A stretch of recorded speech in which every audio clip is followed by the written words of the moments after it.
Salut tout le monde, c'est Sev, j'espère que tu vas bien. Dans cette vidéo, je vais te présenter un repas, donc tu l'as vu dans le titre, ce sont des beignets d'acacia. Parce que cette semaine a été pour moi la semaine de la boulimie, c'est-à-dire j'ai mangé du Nutella avec du lait, des Crisp Rolls, j'ai mangé plein de trucs gras, plein de trucs qui m'ont fait plaisir. Et j'aurais très bien pu continuer dans la lancée en me disant, bon, on va prolonger des bonnes vieilles frites dans de l'huile et se faire des frites bien grasses et tout. Sauf que les frites, ça contient que des glucides. Et donc les glucides, j'ai déjà eu ma dose cette semaine. Et je me suis dit que plutôt que de plonger des frites dans de l'huile de tournesol, j'allais plutôt faire un repas un peu plus diététique qui contiendrait de la protéine, des fibres et un taux de glucides un petit peu moins élevé que justement les frites. Donc pour ça, ben, tu l'as vu dans le titre, c'est les beignets d'acacia. C'est une recette que ma grand-mère faisait quand on était petit avec mes frères et tout. Enfin, c'est un truc qui me rappelle mon enfance comme le Nutella. Et donc je te présente ça tout de suite. Après, si tu veux remercier ma grand-mère de m'avoir filé la recette dans les commentaires, je l'appelle Maminou. Donc voilà, ben, on commence direct, hein. Alors pour ça, tu vas prendre des courgettes et un gros bol comme ça. Il te faut aussi l'ingrédient, l'outil, l'ustensile. Je sais pas comment on dit en cuisine. Voici l'outil indispensable à ta cuisine. La recette, ça marche aussi avec une courgette. Tu prends une grosse courgette comme ça, mais moi je vais le faire avec deux parce que je compte en manger toute la semaine là, Vu que toute la semaine je travaille et que j'ai des horaires fixes, maintenant je peux manger à midi tous les jours, bah, je vais commencer à me préparer des petits repas pour pouvoir manger au boulot. Après, mon problème c'est que je ne mange pas de micro-ondes, ça fait au moins 15 ans que je mets rien dans le micro-ondes. Et vu qu'au travail il n'y a que des micro-ondes, et que j'aime pas aussi manger, par exemple je pourrais me faire du poulet, une assiette avec du poulet et tout, mais j'aime pas manger les trucs froids. Donc tout ce qui se mange chaud, j'aime bien, je préfère le manger chaud. À l'exception des beignets de courgettes, justement. Donc, ce que je vais faire, c'est que je vais prendre un petit tupperware en verre, là, où je mettrai mes beignets de courgettes dedans, avec 2 œufs durs. Et comme ça, ben, j'ai les courgettes d'un côté, ça me fait la dose de fibres et la dose de glucides. Et œufs, ça me fait lipides protéines. Donc, j'ai un repas complet au boulot, ça me prend 5 minutes à manger. J'ai le temps de me poser après pour digérer tout ça. Donc, pour commencer, on va on va râper cette courgette. Alors, on va en râper deux, hein, comme je te dis, je vais en faire pour toute la semaine, mais une suffit. Voilà. Je viens de finir de râper mes courgettes. Je vais les plonger là-dedans.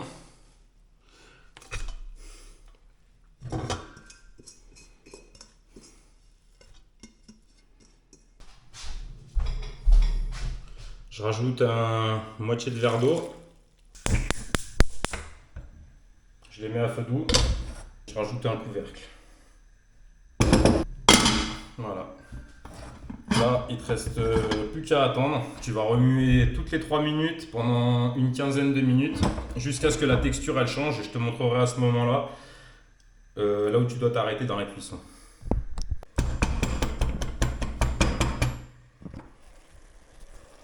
On va accélérer le processus. Tu vois, il y a de l'eau au fond là. Ce qui permet que ça accroche pas. Donc voilà, là je remets le couvercle tranquillement. Ça faisait 4 minutes là avant que je remue, ça faisait 4 minutes que je laissais faire le truc tranquille. Là je vois qu'il y a de l'eau au fond, donc en gros j'ai même pas besoin de remuer tant que ça. Je remuerai dans 5 minutes.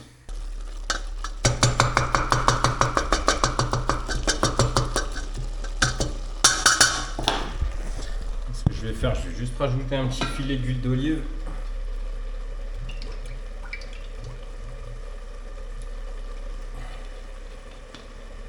Je vais rajouter un peu de thym aussi. Là, c'est le moment où tu peux rajouter toutes les épices qui te font plaisir. Genre un peu de thym, quelques graines de carvi, quelques graines de cumin.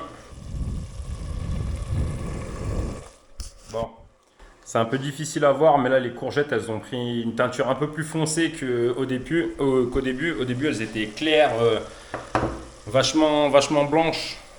Et maintenant elles sont devenues un peu plus foncées. Donc là le seul truc que j'ai à faire, t'arrêtes le feu. Tu vas les poser sur un feu qui n'a pas chauffé à l'avance comme celui-là, là c'est bouillant, je le laisse là. Et là je vais juste laisser refroidir un petit moment.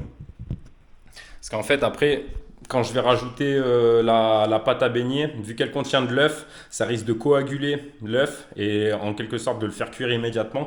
Et c'est pas ce qu'on cherche. Nous, on veut attendre que la courgette elle refroidisse, mélanger la pâte à beignet tranquillement et ensuite, quand la préparation elle sera faite, à ce moment-là, on la fera frire. Donc là, repos, tu laisses refroidir pendant 10 minutes et on se recapte dans 10 minutes.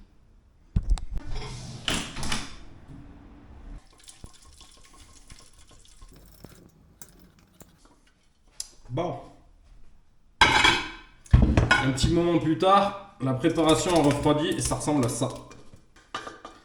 Je vais la mettre là-dedans, étant donné que ça c'est encore chaud, là, le truc en métal, ça va m'aider à le faire refroidir un petit peu. Voilà. Je vais même rajouter le même demi-verre d'eau que j'avais mis au début, je le rajoute en eau froide. Voilà, impeccable. Donc là, tu vois, les courgettes, elles baignent dans l'eau. Impeccable. Donc à ça, on va rajouter de la farine. On va rajouter des œufs. Si tu as utilisé une courgette, tu mets 2 œufs. Si tu as utilisé 2 courgettes, tu mets 4 œufs. Moi, je vais en mettre 5. Parce que ça contient de la protéine et ça contient plein de trucs bons, des bons lipides, de la protéine. On peut se faire plaisir. 1, 2, 3.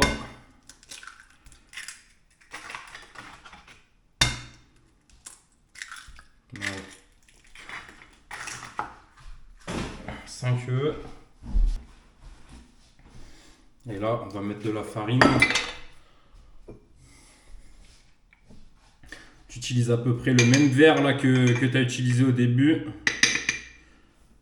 Tu mets un bon demi-verre.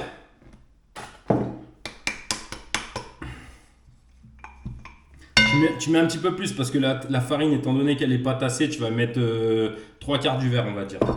Voilà, tu mets juste ça, les œufs, et tu mélanges. Bon, la farine, je fais tout le temps la même erreur. Au lieu de la verser au fur et à mesure, je la balance tout d'un coup. Et ensuite, je galère à pas faire de grumeaux, tu vois. N'importe quoi. Bon, bref, si t'as pas envie de te faire chier, la farine, tu la fais au fur et à mesure. Et ça ira bien.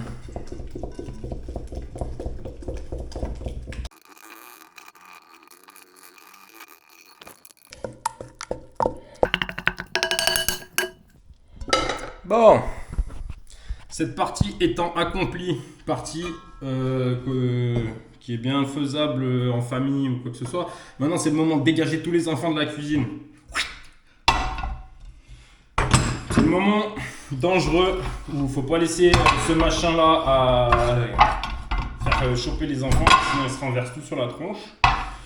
C'est pas le moment d'avoir une casserole qui fait ça là. Donc plutôt un truc stable. Voilà. Bon, moi pour les besoins de la vidéo, étant donné que tu vas rien voir, je vais utiliser ça. Et pour le goût du risque, bon, là tu vas mettre de l'huile de tournesol, qui est au passage la pire huile au monde.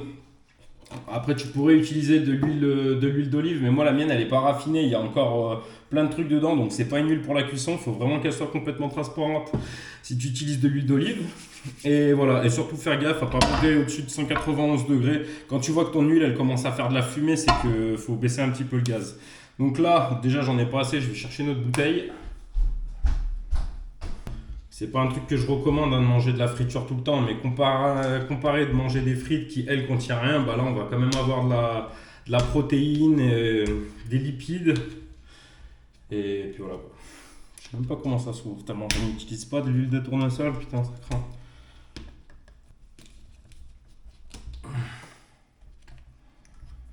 Allez, là tu mets la dose. Un truc que j'ai oublié de rajouter dans la préparation, si tu as envie de manger un peu mieux encore, là tu rajoutes de l'ail. Ça c'est antigrippal, donc ça veut dire que ça détruit la grippe. C'est antiseptique, enfin c'est un truc excellent à manger l'hiver quoi, si t'as pas envie d'être malade. Si t'as pas trop envie que les meufs elles t'accostent aussi, c'est bien de puer un peu de la gueule, tu sais. Des fois, moi, j'ai ce problème, harcèlement de rue. Je peux pas me balader comme ça, là. C'est trop dur. Non, mais sérieux, je peux pécho dans tous les coins de rue. Merde. Ma vie est un enfer. Planche à découper.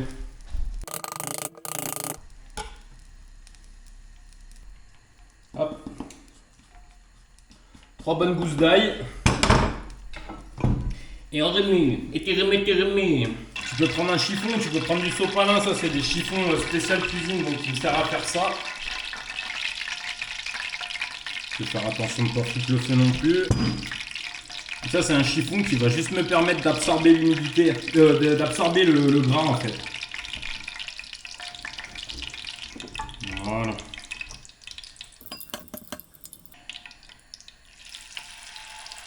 C'est pas assez chaud. Voilà frérot, c'est le moment de fermer la porte du salon, d'ouvrir la fenêtre de la cuisine pour évacuer les odeurs d'huile. Sinon ça va sentir le rance pendant je sais pas combien de temps. Donc là le beignet est cuit, mais l'huile elle est pas assez chaude. Normalement ça devrait vraiment frire, faire un bruit de malade. Crépiter quoi. C'est pas grave, c'est comme la première crêpe, on va le mettre de côté, on va le manger direct. En fait, tout simplement, là, tu vois, le beignet, il a une couleur blanche quand tu viens de le mettre. Et en fait, il va jaunir. Quand tu verras que ce côté, là, tu vois, il commence déjà à jaunir. Voilà, là, tu vois qu'il commence à jaunir.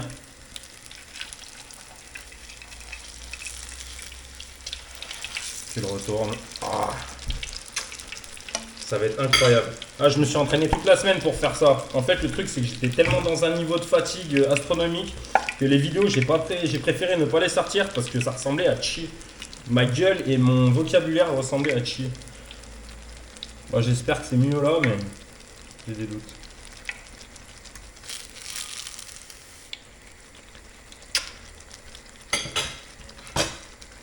Voilà, et là, il te reste juste à répéter la même opération. Tu les fais 3 par 3. Bon, je vais attendre qu'ils cuisent et je vais les faire 3 par 3.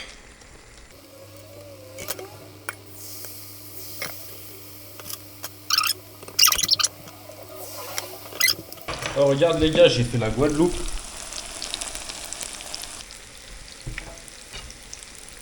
La Guadeloupe et la Martinique. Regarde celui-là, je le retourne, c'est la Martinique, je te jure. Ah bah il était pas prêt.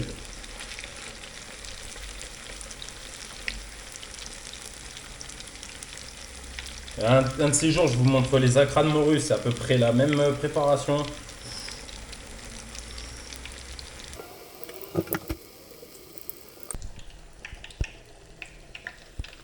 Madinina, mais que fais-tu là? Madinina, mais que fais-tu là? Madinina, qu'est-ce que tu fous là? Oh, les gars, il y a un truc que j'ai pas précisé tout au long de la vidéo là. Faites surtout attention à vos yeux. Je dis faites attention aux enfants, ok, mais faites attention à vos yeux quand vous balancez, quand vous retournez les beignets. Vaut mieux le retourner dans ce sens-là, que la vague elle parte là-bas, plutôt que dans ce sens-là où tu te le prends dans l'œil. Et même quand tu verses avec la cuillère, fais gaffe à pas le balancer d'un coup, parce que si tu prends une goutte d'huile bouillante au milieu de l'œil, c'est instantanément fini. Donc voilà, grande précaution à prendre. Voilà, je sais pas si tu as capté ce que je viens de faire. J'ai replié mon truc, mon tissu là, comme ça, les nouveaux, je les repose par-dessus, et ensuite, et ainsi de suite. Voilà, allez, on se renvoie pareil. Demi-cuillère.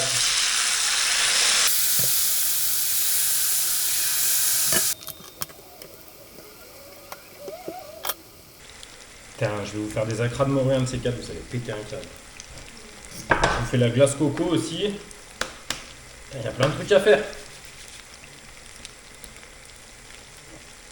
Et la glace coco, vous n'êtes pas prêts les gars. Oh là là là là. Les bananes flambées. Ah, maman.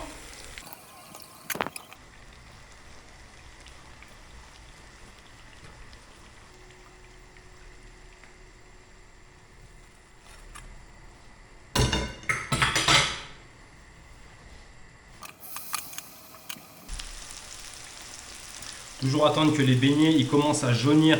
En fait, c'est ça ton premier point de repère, au lieu d'essayer de les retourner tout le temps. Surtout que si tu essayes de les retourner au début, là où ils sont pas cuits, tu vas juste les casser en morceaux. Il faut vraiment attendre un certain temps de cuisson qu'ils deviennent solides. À ce moment-là, tu peux essayer de regarder dessous ou de le retourner. Mais en fait, ton repère, c'est vraiment les bords. Quand tu commences à avoir une croûte autour, c'est que c'est bon. Là, du style, celui-là, il commence à être vraiment pas mal. Je vais attendre 2 secondes. Pas le casser. T'as un autre repère aussi, c'est que là, tu vois que la farine, elle est encore pas mal blanche. Là, ça commence à jaunir. Et là, c'est vraiment blanc. Ça veut dire que cette partie, elle est encore vachement fragile. En fait, c'est toujours de la pâte comme ça, quoi. Ouais. Là, tu le touches, le beignet, tu sens qu'il est dur. Quand je le pousse là, il se tape pas dans tous les sens. Voilà. Ça le fait. Là, tu fais gaffe à pas te cramer les yeux toujours. Comme ça.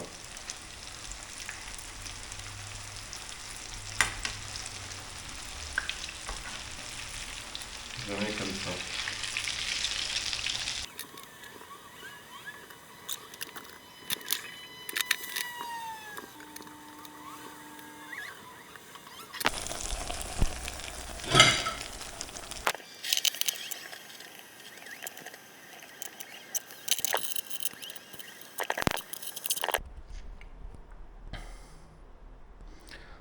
Donc voilà la famille, là les beignets sont prêts, il me reste plus qu'à les laisser refroidir, ou je peux même les manger chauds, ou les laisser refroidir, les mettre dans une assiette, ensuite mettre du cellophane et je peux les mettre au frigo et les manger toute la semaine.